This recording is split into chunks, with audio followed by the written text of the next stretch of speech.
Right, here we go. We're recording. Thanks, Dawn.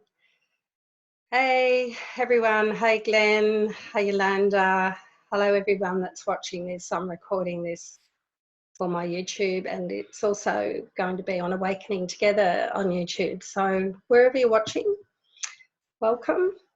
So let's just drop into quietness. Let's just find some. As if you've been just listening to Glenn and Yolanda, you're probably a bit boppy because they always play some great songs. And I love that song at the end, Let Things Be Exactly As They Are. And particularly that little saying, I was contemplating that one, and I was saying that for a long time, let things be exactly as they are. And the Holy Spirit showed me that I can't actually let things be. That's the first step in, is letting it be exactly as they are. But things are exactly as they are. And there's no one letting it be exactly as it is. It is as it is. But the first step is that lesson is for us to unwind from this idea of wanting it to be different.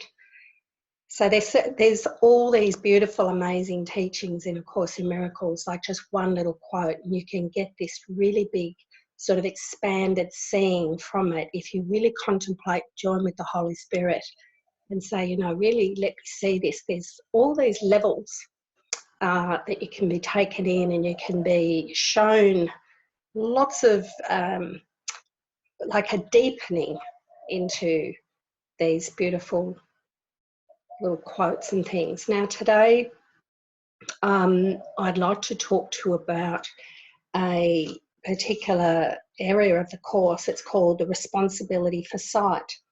It's in chapter 21, section 2 in the blue book.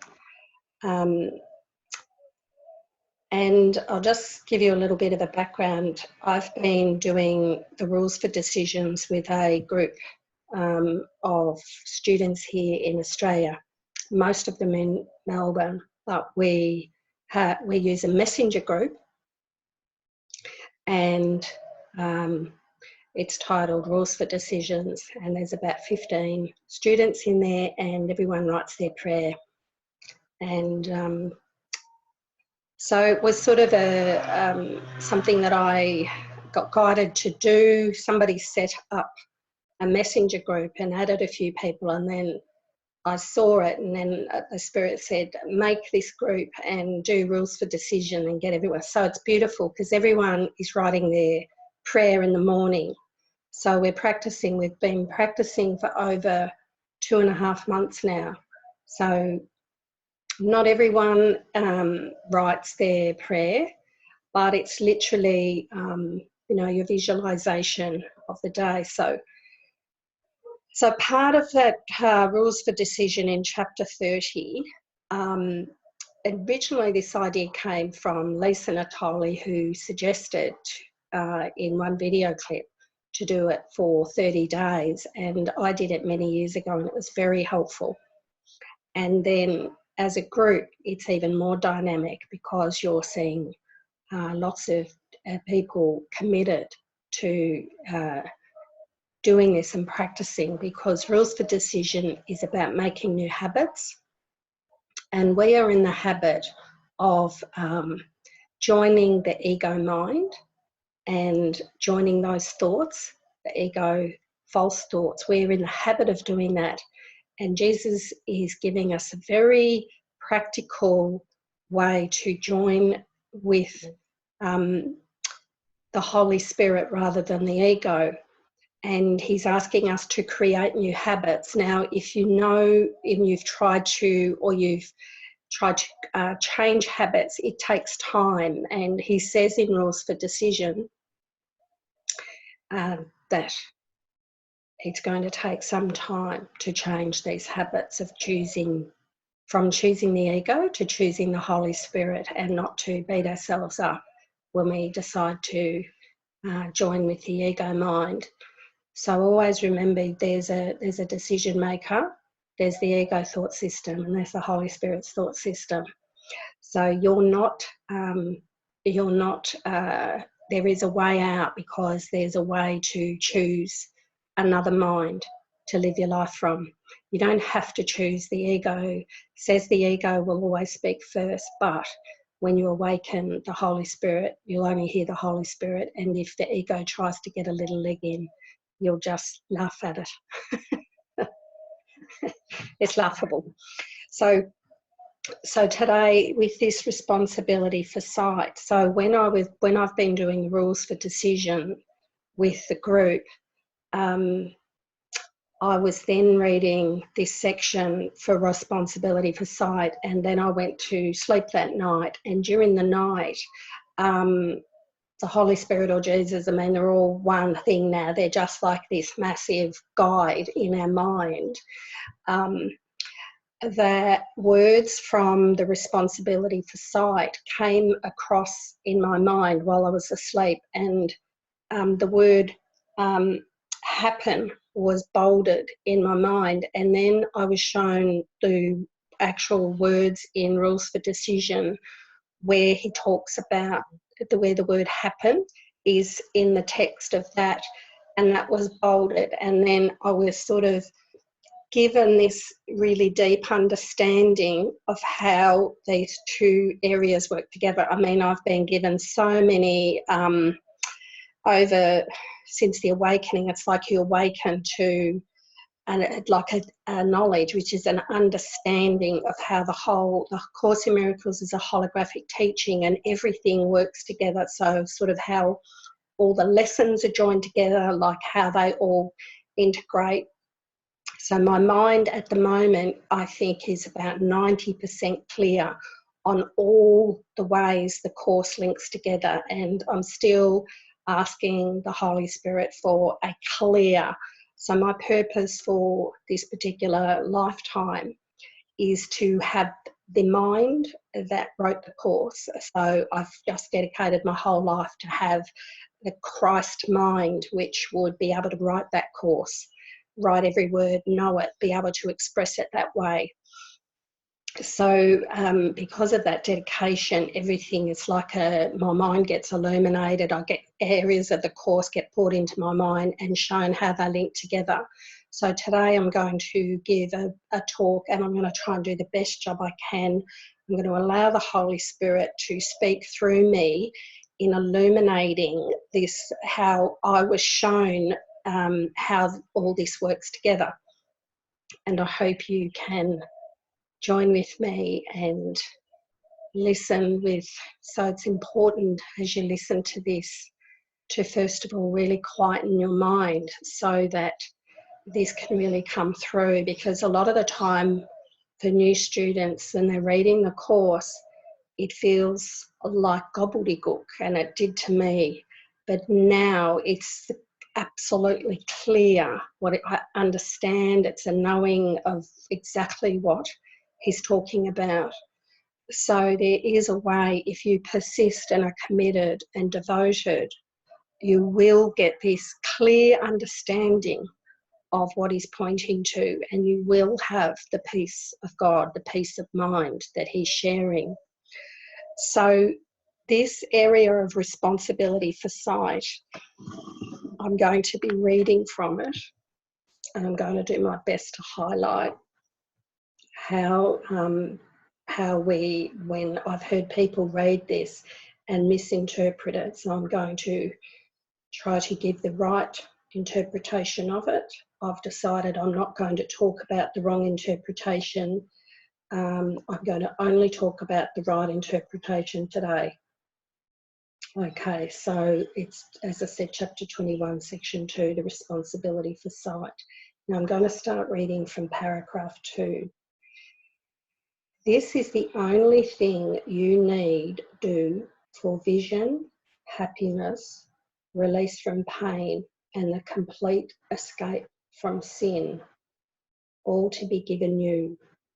Say only this, and mean it with no reservations, for here the power of salvation lies.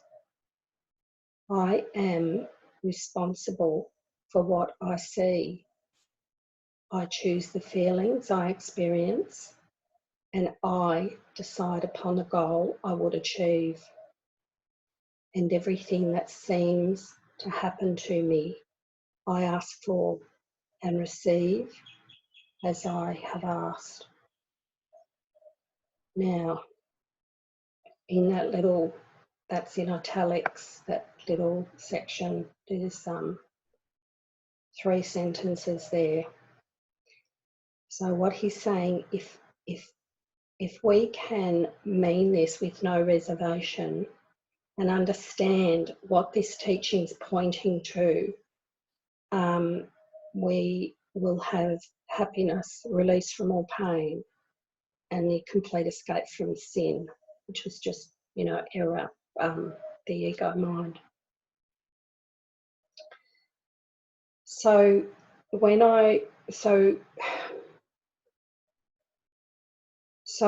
what happens is this teaching points to cause and effect. So everything that seems to happen to me, I ask for and receive as I have asked. That is that's the last sentence, and it can sound very confronting when we first hear this. But he's actually telling us how we can be free if we can go into this teaching and allow it to help us be free. So this points to, there's 2 levels. I'm just going to put this in place.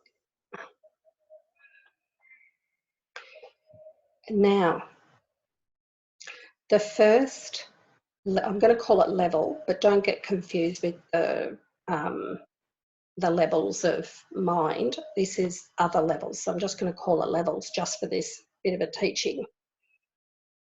So the first level is our unconscious guilt from separating from God, thinking we're separated from God.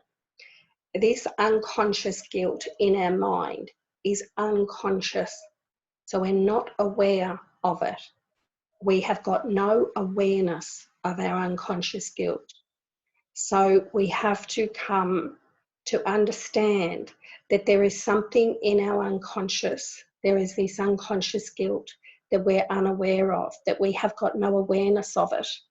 And because we're unaware of it, we don't believe that it's real. We don't think we have this unconscious guilt of separating from God or believing we've separated from God. So this is the first level. So that unconscious guilt is in our minds, but is out of awareness. And so that's the first level. Now, the second level is believing we're guilty. So the guilt, that unconscious, so what I'm trying to do is help you see that this first level is coming into the second level, but we're not aware of the first level. But I'll talk to you about how we can be free, have a free mind, and what this teaching, how Jesus is literally telling us, if we can understand this teaching, we can be free. We can be peaceful and happy. So we have to acknowledge that there's an unconscious guilt in our mind that we're not aware of. It's okay. There's something in my unconscious mind that I have no awareness of it. I'm unaware of it, but it's got to be there because Jesus is telling me it's there. And we will become aware of it eventually. Then the second level is that I have this guilt in my mind. It's this guilt, but because I'm unaware of it, it feels like guilt of that I've done something wrong and that I'm guilty. And this guilt then gets projected out onto others. So say, for example, you think you've done something to someone else and you feel guilty about it. I'm just going to speak in the worldly egoic terms, because I know I'm just going to speak from what was in my awareness many years ago, and how this, how we can change this. So we, in the ego mind, we think that we've done something to hurt somebody. We feel guilty that maybe we didn't love them, or we said something wrong, or we hurt them in some way, and we have guilt over it. And now this is the ego just feeding us these thoughts. But when we're in the ego, we don't know the ego's feeding us these thoughts. We believe this. We just hear these thoughts and we believe it. So we believe we're in a mind that just says, I am guilty. So we feel this guilt of, say, just pick anyone you like that you've got some guilt over at the moment. So you think, oh, I said something to someone about them, something bad, or I criticised them or whatever. So you feel guilty about that. And then when you meet that person, because you have the guilt in your mind, you project it onto them this is all unconscious, of course. We don't know we're doing this, but this is what's going on. So we're projecting the guilt onto the other, and it's unconsciously done. So what happens is we see that person doing to us what we think we've done to them. So the second level, the second thing is what we think they're doing to us.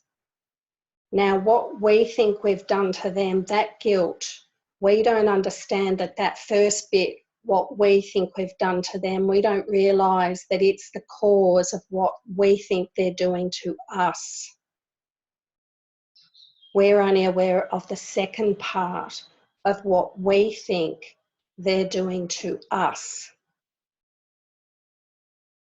So when we're with someone and we think they don't care for us, they're on their phone, they're not looking at me, they didn't smile at me enough, they looked away, they didn't offer a cup of coffee or to make me a cup of tea, they didn't spend enough time with me, they didn't ring me afterwards. All those thoughts that are being put on that person's behaviour and words is the guilt. It's called the hungry dogs, which are the hungry thoughts or the hungry guilt that has to go out and find it in that person. And that's the second part. And so when that person seems to be unkind or unloving, this is what we deem as happens to me. This is what we think is happening to me. So it's very clear, this is what Jesus highlighted in my mind, is what we think is happening to me. So we're just aware. So when we're with someone and they seem unkind or unloving or disrespectful, we deem this as happening to me. That whole thing that we're thinking about is the whole picture of what it seems to be happening. So I'm just going to be, the whole talk, I'm going to be really focusing on this word happening, because it's really, this is what Jesus is really saying. This is how, so if we go back to responsibility side, and everything that seems to happen to me, I ask for. Not I ask to be upset, but my unconscious guilt is going out to put it in them. You might get a saying of this. Once you see it, it becomes so clear how the guilt that what you think you've done to them seems to be happening to you. You can ask the Holy Spirit to illuminate this anytime you think somebody is doing something to you, and then it seems that it happened to me. This person did this and it happened to me. But that's the second part. So when we talk to someone and they said, oh yes, you know, I went and had a coffee with my daughter or my mother or my sister or my brother or my friend, and they did this and I am upset by it. They didn't do anything. It's impossible to be unfairly treated, and being unfairly treated is something happening to me. It's the treatment of being, the unfair treatment happening to me. That's what we think, but that's the second level. The first level, the first area is the unconscious guilt in my mind that's causing that to happen. We don't see that. So all the actual cause of what I believe is happening to me is out of awareness. So when we're in this world, we just see the second part. We're only aware. So when we sit down with our friend and we think we're being unfairly treated or they're being unkind or whatever, we get upset. We are being affected. We are suffering the effect of our unconscious guilt being projected onto the words and actions. When you are enlightened, nothing will seem to happen to you.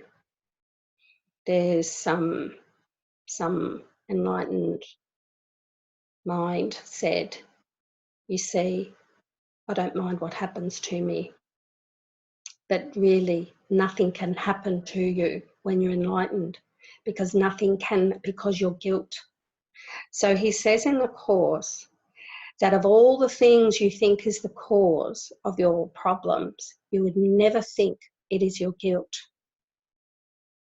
You'd never go there. And yet Jesus is pointing us back. If you want to be free and happy, go back to the guilt in your mind and let me undo it. So I wanted to really share with you where you might be at. You might be feeling like you're affected. You think the effect is coming from the person. So say you're sitting with your friend. I'm just going to give it a little scenario because it's really good to have little analogies so you can really understand this. Say you've gossiped about your friend. Say your friend's name's Sue. And you've been talking to someone else and you've gossiped about her. And maybe she's found out or not. Then when you meet up with your friend, you've got guilt in your mind about what you've said. And then that guilt will be projected onto her, and it will seem like, because it just happens naturally, it will seem like a lot of the things she says and does seem to be unloving, because the guilt in your mind causes you to see her doing to you what you've done to her. And this is what Jesus is highlighting in the Course, that you think they're doing to you what you've done to, what you believe you've done to them. So then you come home and then you might go back to that other friend and say, guess what Sue did today? You know, I was talking to her and she looked on her phone. She took a phone call while I was in the middle of my conversation. She doesn't respect me. She doesn't like me as a friend. You feel attacked. So you attack back by saying, well, I'm done with her. I'm not going out for coffee with her if she's going to be on her phone all the time, or not paying attention to me. And so therefore, you've attacked her back, and being unloving, lack of love, loveless mind. So this is the way of the ego keeps us asleep, and this is suffering. So if we can come to see, so what Jesus is saying, we're only aware of the second. I couldn't find it. I was looking for it in the course this morning where he teaches that we're only aware of the second part, but the first part is the cause, which is the guilt in our mind. So that guilt, that unconscious guilt, needs to be healed. So we go back to the cause. So I'll just talk a little bit about, go back to the scenario where you're meeting with your friend Sue and you believe that the cause, so you're upset by, say, your friend talking on the phone or looking at her phone during your conversations, and you feel unfairly treated. You might have like, you know, we only see each other once every couple of weeks. I've only got 10 minutes, 15 minutes to be with her, and she's on her phone. Or it could be, you know, she's talking about stuff that I don't want to talk about, or whatever. It'll always be, or all the thoughts will be about being unfairly treated. So what happens is the ego puts the cause into the other person and then says, I'm affected by that. So we see that Sue's on her phone and it says that's the cause of my upset. So we go home, we tell our partner, yes, I didn't enjoy that coffee with my friend. She was on her phone. She was answering messages or talking about stuff that I'm not interested in. I don't want to go and see her anymore. So we believe that the cause of our upset is that person and what they did. And then we get up, we feel attacked. We may not say I feel attacked, but that's what's happening. I do feel attacked. I feel attacked by her behaviour. And then I attack back by not joining her anymore. And so I see the cause of my upset by Sue's behaviour. I feel unfairly treated and I get upset.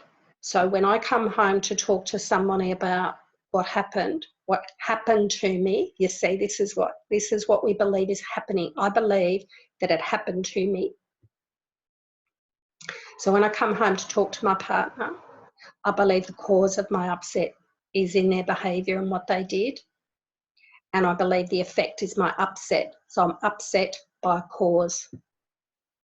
And Jesus says, no, actually, you're only aware of all this second part, which is seeing the cause in the person and being upset. And yet back up, there's a whole other part that's the cause of the upset that I'm unaware of, and that's where it's going to be healed. So we have to go back to the first part that we're unaware of.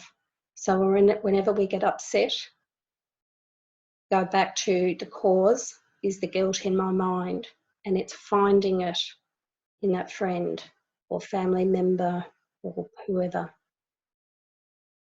So I have to go back to the cause. Jesus says the cause is the guilt, and the effect is the upset in my mind. So I'm not upset for the reason I think. The reason I think I'm upset is this person's behaviour, but no, I'm actually upset because of my original guilt. I can't get rid of it. So I might say, right, Sue, I'm not seeing you anymore. You didn't, you're not a very good friend. You didn't give me enough attention and blah, blah, blah, blah. So you get rid of Sue and you get a new friend in, and the same thing happens. And the same thing will happen constantly. And that's what I noticed in my relationships. The same thing was coming about. And I thought, well, what's the one thing that's always there? And that's me. I had to take responsibility for it. So we have to say, I have to take responsibility for it. It has to be me, because this is happening over and over. Now, you'll only take responsibility if you start seeing that all your relationships are starting to go down this track that you're finding the same unfairly treated in so many different characters. So we're going to back up to the cause, the first part that we're unaware of and unconscious of in our mind. So Jesus is saying, go back to the unconscious guilt and heal it there. And once you heal that part, all this second part take care of itself. You'll go out with Sue and you'll just be the love. You'll just love her, you'll adore her. I think she's the most beautiful thing. She could be on her phone for the whole time you're with her and you'll just feel love. There's nothing that'll ever upset you or affect you. You'll just say, I'm with the Holy Christ. And she's beautiful and I'm here just to be the love. I don't need anybody to do anything in any way for me to be the love of God and to see the love of God. So the Holy Spirit mind doesn't see anything happening to it because this whole guilt, this original guilt that's in the unconscious mind has been healed. So such an important part of the course to go back to the guilt in our mind and work with the Holy Spirit to heal all the guilt and the grievances and the fears and the blame and the judgment. That's where the first part that we're unconscious of. So this is why this is the teaching here. So literally what happens is that it's impossible for anything to actually happen to you.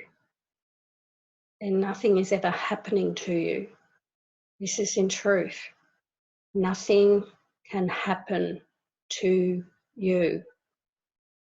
It's all, everything that you think is happening to you is coming from your mind. It's all coming from guilt, 100%. There's nothing can ever happen to you. This is this clear teaching, and there's no wiggle room in this teaching. You can't say, oh, 99% I agree, but yes, Sue did this to me. She didn't pay attention to me. That happened to me. You can't say that. If you want to be free, this is 100% commitment to this.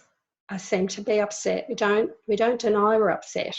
This is not about denying. He's asking us not to deny it. He's asking us to use all our experiences here to bring it to the Holy Spirit and say, wow, I must have had, my unconscious guilt must have gone out. So say, for example, you're upset with what you think it happened to you. You think Sue was rude and it happened to me. So let's go back into this example. It's really good to break it down and really get an understanding of how this what seems to happen and how this teaching can be really put, because this course is practical. It's not an intellectual understanding. We're not going to get any brownie points for knowing the phrases. We're going to get the peace of God, which is the goal of the course, from practicing this course. And the practicing is understanding how these teachings work and working with the Holy Spirit in your mind to have it corrected.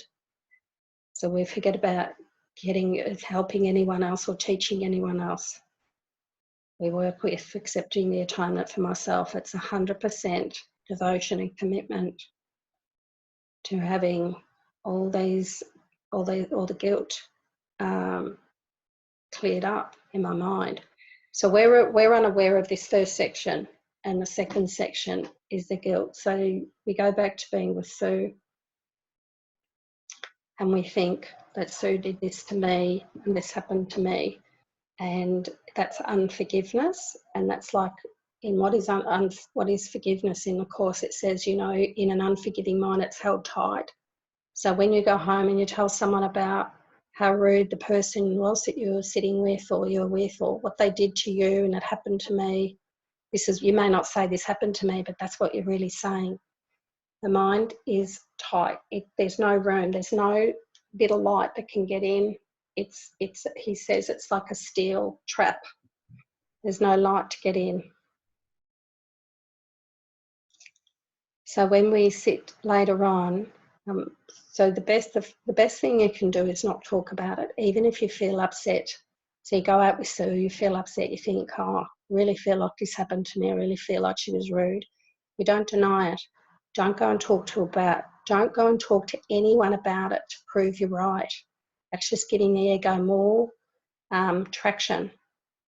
As quickly as you can, get quiet and bring it all to the Holy Spirit. Say to the Holy Spirit, look, this seemed to happen. I know I'm never upset for the reason I think. I know it must be my guilt, my unconscious guilt that's projecting this onto her. Please let me see the first part rather than the second part. Let me not focus on the second part, but let me focus on the first part. So the Holy Spirit might say, well, you know, you talked about Sue last week, you criticised her about blah, blah, blah, blah to another friend, and you're feeling guilty about that. Now, I know what I'm talking about is guilt about talking about, but actually what happens, it is the guilt from separating from God, but the guilt that you're aware of is another bit. You don't have to worry about getting to the guilt of separating from God. You just work with the guilt that you're aware of, and you will get to, eventually your mind will see, as your mind opens, you will get to see the guilt from separating from God. But I know when I was working with practicing this sort of thing, I thought, I'm not aware of any guilt from separating from God, but I'm aware of this guilt. So I just worked with that. So just work with the guilt that you're aware of. So I would say to the Holy Spirit, well, I'm aware, of grandmother guilt. I feel guilty that I'm not seeing my grandchildren enough. And so what I became aware, so when I, so I'll just give you a little scenario for me. My son's married, and his wife's mother was very involved with them and the grandchildren. I've got a boy and a girl grandchild at the moment. The girl's 10 and the boy's 5. They're beautiful. And the other grandmother was very involved with the grandchildren, and I felt guilty that I wasn't there more. So the ego mind was saying, you're guilty for not being there. And then I'd think, well, I'll go and see them more often and be more involved. And then the ego would say to me, well, they're going to get sick of you because you're going to be there too much, and they're going to get annoyed. So what I started to see was, when I was joining with the ego in trying to see what I needed to do with my son's family, was the ego is seek and do not find. I was asking the wrong mind. And the guilt was driving me to feel guilty. So when I went there and the other grandmother was there, I would feel guilty the whole time I was there, because she was closer to the grandchildren. They seemed to be, you see, this is where the mind projects, they seem to be more close to her. So I was projecting all the guilt was finding. We're sending out as hungry dogs and says, see this and see that. And then I'd come home and I would say, oh, I don't really like going there because it seems like the effect was there. So what I did was I joined with the Holy Spirit and I identified the guilt, and I gave it to the Holy Spirit and I said, help me see this differently. And the Holy Spirit said, forget about it. You're not guilty of anything. There's no guilt. I will direct you when you need to go and see your grandchildren, when you need to see your son and daughter-in-law. I will be in charge of all that. I will take you to them. They will call you up and invite you over when you need to see them. So leave it up to me. So therefore I left it, and it's been beautiful. It's been 5 or 6 years now since I did that practice, and changed from being guilty. It would have been awful to have all this time to feel guilty. So the guilt in my mind was suffering, because it was, it's the guiltless mind cannot suffer, so is guiltless. So this is why we become free. So the guilt was finding when I was with my daughter-in-law and her mother and the family. I couldn't enjoy the time I was there because the ego mind would say, you know, see, you know, you don't do enough, the children aren't you know, they're not coming up to you, that it just finds, and the kids were just doing it. So since there's no guilt and I go there, so initially that the guilt was finding the cause and saying the effect is out there. See, it was, the guilt was being projected onto the grandchildren and my daughter-in-law and her mum, and it was finding it. So I would feel very guilty while I was there. I would feel inadequate and worthless, and this is all the ego's mindset. So when I said to the Holy Spirit, please take this guilt and show it to me differently, he said, just be with your grandchildren when you're directed to go there, and I'll be in charge of that. And so when I went there now for so many years without any guilt, it's just gorgeous. It's beautiful. There's just love and nothing is happening to me. It's all just love. So there's just this beautiful love, and they're loving, and yeah, there's no idea about how much time I have to spend, how long I have to see them. It's all taken care of. I couldn't even tell you when I see them or how often I see them. Or it's just, I'm just free of any idea about what a grandmother has to do, like that role or anything. It's like I see the Holy Spirit's completely taken care of it. There's not a thought about it anymore. It just happens. So I'm just sort of just sharing this now from what the Holy Spirit's bringing through to give some really good analogies here. So the most important thing in this, just checking the time, the most important thing in this particular teaching is that the cause is the guilt.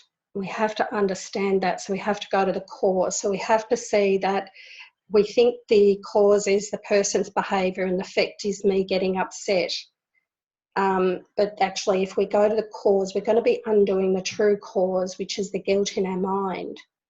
So I'm just going to read this again, just to really reiterate this, that I am responsible for what I see. So when I see my friend Sue being doing something, say, as I said before, she's on her phone while I'm having a coffee with her, I have to be not responsible for what I see, as in I'm seeing her on her phone.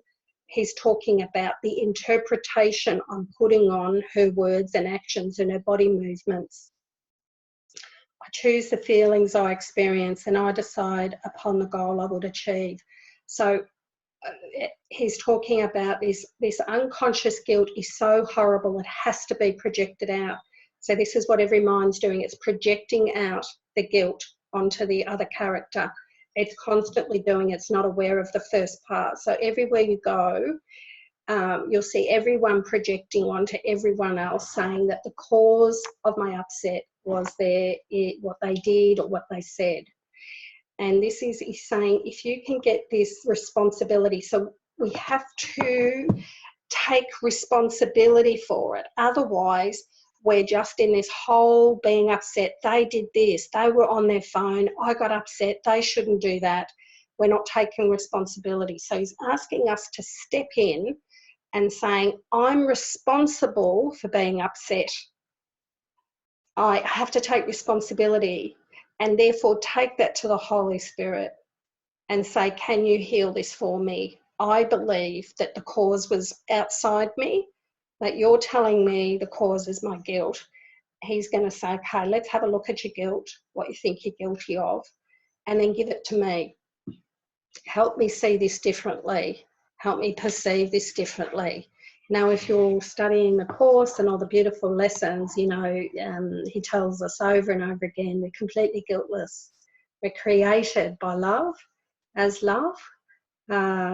We seem to be in bodies, but the Holy Spirit will repurpose, the body will be repurposed for the Holy Spirit in this life, in this dream.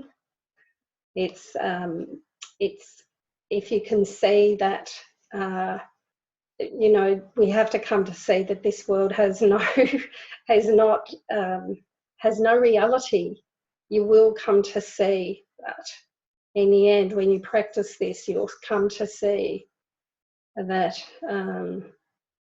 everything, what I've seen is everything happening at once. Even though there seems to be a timeline, you'll get an understanding. All these teachings of the Course will be illuminated into your mind. You'll see a clear understanding of all the measured physics of the Course, that everything's all happening, that there was a tiny mad idea. These things, because the Christ mind that is writing the Course and telling us this, you're going to have that mind.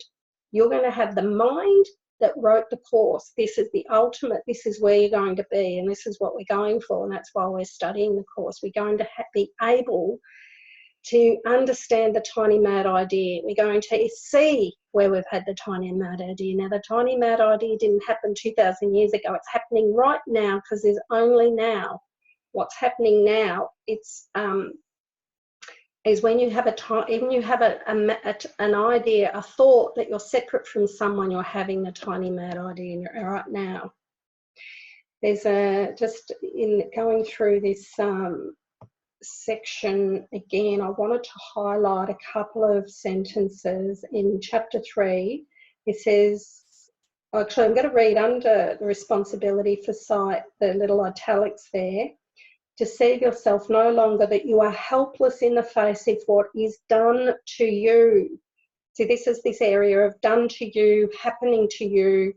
This is what the focus needs to be on, that it's not being done to you or happening to you.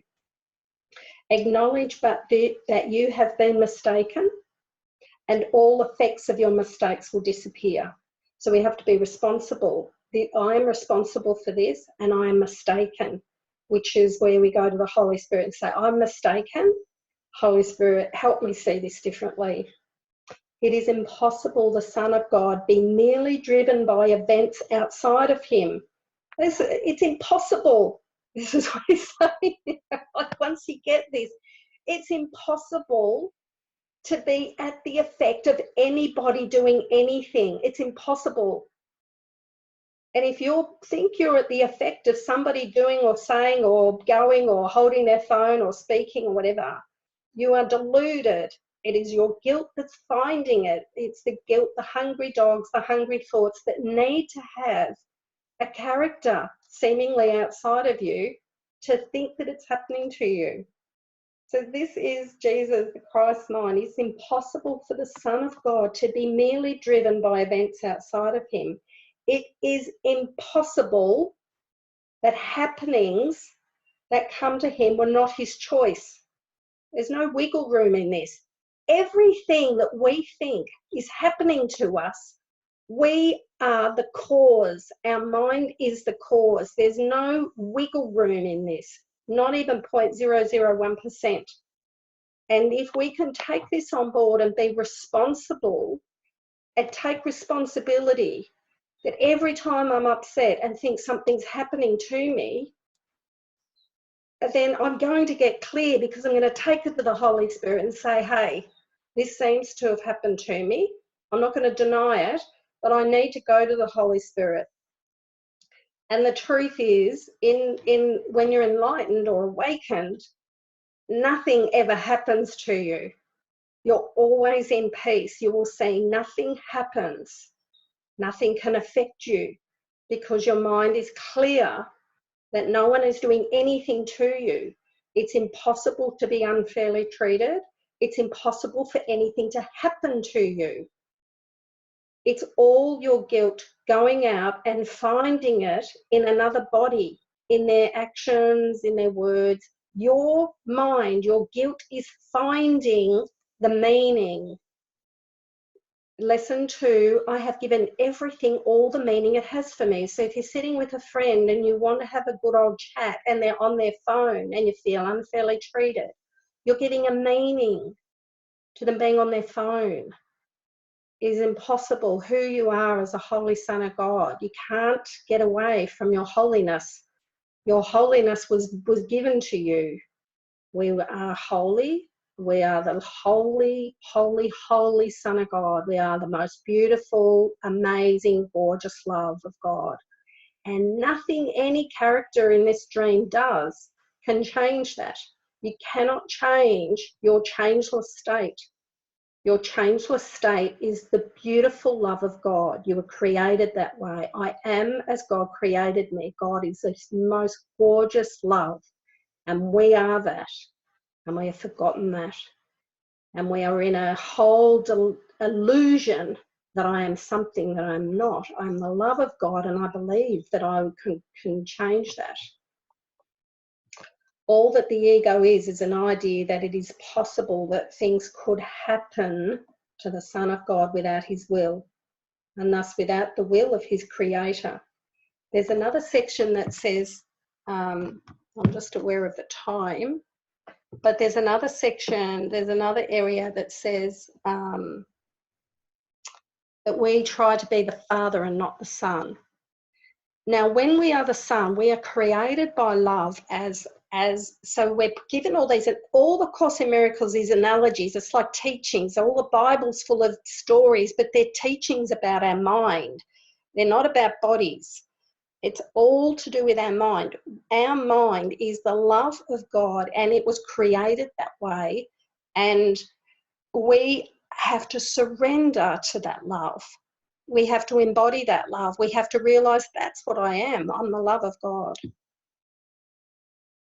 So now I wanted to link this to, I'm going to really quickly link what I've just read here, responsibility for sight. And I'm really being, you know, I just wanted to preface that I was shown during the night one night these two sections and how they link up, and the word was bolded, this word happen was bolded in my mind, and then I had this really clear understanding of how this works. So when you go to rules for decision and you read in paragraph 3, these are rules by which this will not happen. And then the next section, number 4, throughout the day, at any time you think of it and have a quiet moment for reflection, tell yourself again the kind of day you want, the feelings you would have, the things you want to happen to you. So this word happen, it's nothing's ever happening to you. It's coming always from your guilt or your love. So when you practice rules for decision, and you see a lot of people have a lot of resistance to this idea that I want to visualize what's going to happen to me. But they're happy to allow the ego to put forward the fear and the guilt to actually have this idea of what happens to me. So we're always in the past and the present of what we think is going to happen to us. And everyone's resistant to this actual teaching, which Jesus is giving us very clearly. He's telling us to visualize what you want to happen to you, because our thoughts are creating the world. And so what we're going to do is reversing out all the guilt, and then the love is just going to find. But he's asking us to create new habits. And when you visualize the love, so when we visualize in rules for decisions what we want to happen to us, it's okay to see people loving us. It's okay to have visualizing your partner loving you and you loving them, and imagine this beautiful love in this love bubble. It's not ego love, it's God's agape love, it's Jesus's love, it's this love without boundaries. You can imagine a world where everyone's loving. You can imagine it because you can visualize and you can put into action this love. And he's asking us to do that, because our thoughts are creating. This world around us is an outpicturing of our thoughts. So we're going to shift into a different world. That's why it says, seek not to change the world, but change your mind about the world. And this is a clear teaching. And I hope I've done it justice today. I feel like I needed 2 hours to do this, but anyway. So what are we, a few minutes to the hour. So thanks everyone for joining in. And just remember, it's really, really important to take responsibility for any time you're upset. It's the most important thing to do. And I encourage you to read Responsibility for Sight and not let the ego use it for guilt. It's a teaching to get us away, to bring us to the light, to bring us to understand who we are. And we've never been guilty. Never. We are so innocent and beautiful and lovely. So I love you and I bless you and I honour you. And yeah, thank you. Thank you. Love to everyone. Thanks, Regina. And sorry, I've forgotten your name. Jacqueline and Dawn. Thank you, everyone. I love you guys. Thanks, George and Sharon and Ruby and Barbara and Alan and Sonia. Thanks, everyone. Join you in the one mind of love. Bye-bye.